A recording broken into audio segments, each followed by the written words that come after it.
Alright, we get to do this in installments because I don't have that much space on my iPad, which is something I'll work on, but not today. Also, my battery's dying, so this is just a chaos cluster of fun things. Alright, so we kind of ended here with narrative arc, right? The idea that you've got conflict, you've got climax, you've got resolution. Hopefully that's forward for you. It might be backwards. You'll get over it. The direction, but again, you don't have to do it one thing happens, and then it comes to an end. You could mess with that order, or mess with the genre a little bit, which brings me to this equation that somebody taught me a while ago, which is, get my head out of the way, audience plus purpose equals genre. I think that's backwards for you, but you can put it in your notes forwards. Audience plus purpose equals genre is the idea that you have to think about who you're directing the story to, and always good when you put your hand over the camera, who you're aiming the story for, what you want to get done with the story, and then you can pick your genre. I always have students that come to me and say, like, look, I put it in a poem. And it's not that the poem is wrong, it's that that story didn't want to be a poem and it doesn't work as a poem. And it's hard to tell somebody that because it hurts their feelings and they're really proud that they wrote a poem. And I'm thrilled with that, but I don't think that the story wants to be a poem, right? Getting back to, like, you're all little snowflakes and you get to be whatever you want to be. Sometimes your stories don't want to be a poem. So you really have to think about, like, if you're going to write for small children, you're not going to write a novel like Don Quixote, right? Like, you can say, well, I'm going to write a Don Quixote for children, and it's going to be, right? And it's going to have these big words, and they're just going to understand. Like, no, it's not going to happen. You need to write a children's book. That's the genre you're going to operate in. And it's going to be small words mostly. You're going to teach them a couple of larger words. You're going to have some short sentences, very little writing on the pages, and a whole lot of pictures. That's the genre you're going to go for because that's your audience. And your purpose is that they'll actually understand it and maybe learn a lesson about life or something, right? Learn about the tortoise and the hare. And it's always better to work really, really, really hard. And then that gets messed up when you get older, right? But that's the point, right? And so you take what you're trying to get done and your audience, and then you pick a genre that you think that story might be best told in. And if you take that time, I think you'll probably pick out a genre that fits.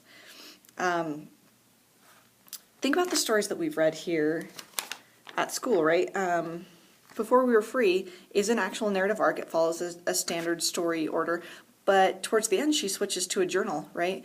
I think that's because the action drops a lot, right? They're just hanging out in a closet and, like, sometimes they go to the bathroom.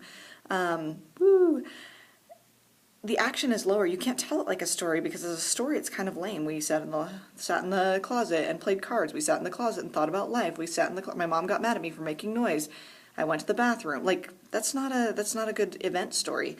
When you're going to get inside someone's head, it makes sense to switch to journal, right? So she gets inside Anita's head and she switches over to the journal. It's a lot easier to get all those thoughts in. House on Mango Street is vignettes, right? Little lazy poems, right? Because the author has an MFA in poetry, and she wanted everybody to understand and love reading, right? She works with kids who don't like reading, and she wants a book for them, and she wants a book that reflects their culture. So she has a purpose. Her audience is definitely at-risk Latino kids, but at-risk kids in general, I would say, is probably her target audience.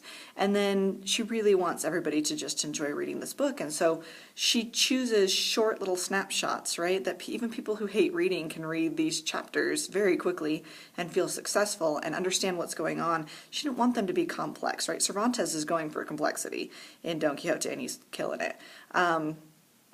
Cisneros wasn't going for that, right? Her purpose was different, her audience was very different, and she picks a genre that matches that. She may even create that genre. I don't know how much vignettes were used. She's the famous vignette person, so I don't know the history of vignettes. Surrender Tree uses these little reflective poems, right? Journalistic poems, which is like journal plus poem. They kind of make their own. Margarita Engel kind of makes her own genre, and it works, and every chapter you get to see from a different person's perspective, and it really works for what she's doing. Romeo and Juliet and Much Ado About Nothing are written in script form, and it's very different, and it's complex in a lot of ways, and it's also it was built to be a play, right? At a time when a lot of people didn't read or didn't read for fun, and books weren't out. We saw the history presentation from Bersal, right? Books weren't as, sorry, ninth graders, not eighth graders. Books weren't readily available to people, and so you would pay, the equivalency of a quarter or a buck to go see a Shakespeare play.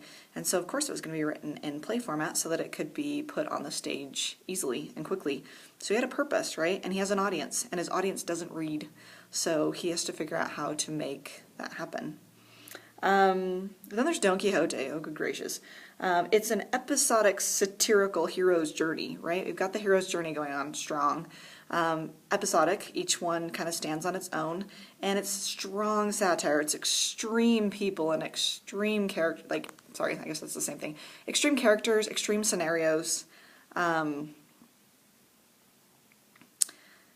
hoping that my text message didn't just show up in the middle of that, but whatever. He selected a genre that's strange, and for the first modern novel was an interesting way to go, and yet it kind of works. And he couldn't just straight up show up and be like, hey, Catholic Church, here's what I don't agree with, right? He would have been killed. Everybody who read his book would have been killed. So he has to do it in this hidden story sort of way, right? Like, we're just telling a story about a crazy guy who decides to be a knight.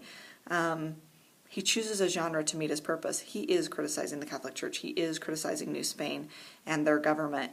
But he can't write it that way, right? All of these tell stories, but they tell them in different ways. They all get the job done, but they don't necessarily all do it in this happened, this happened, then this happened, and this is how it came together at the end, right? And pay attention to the fact that they don't all resolve in this happily ever after.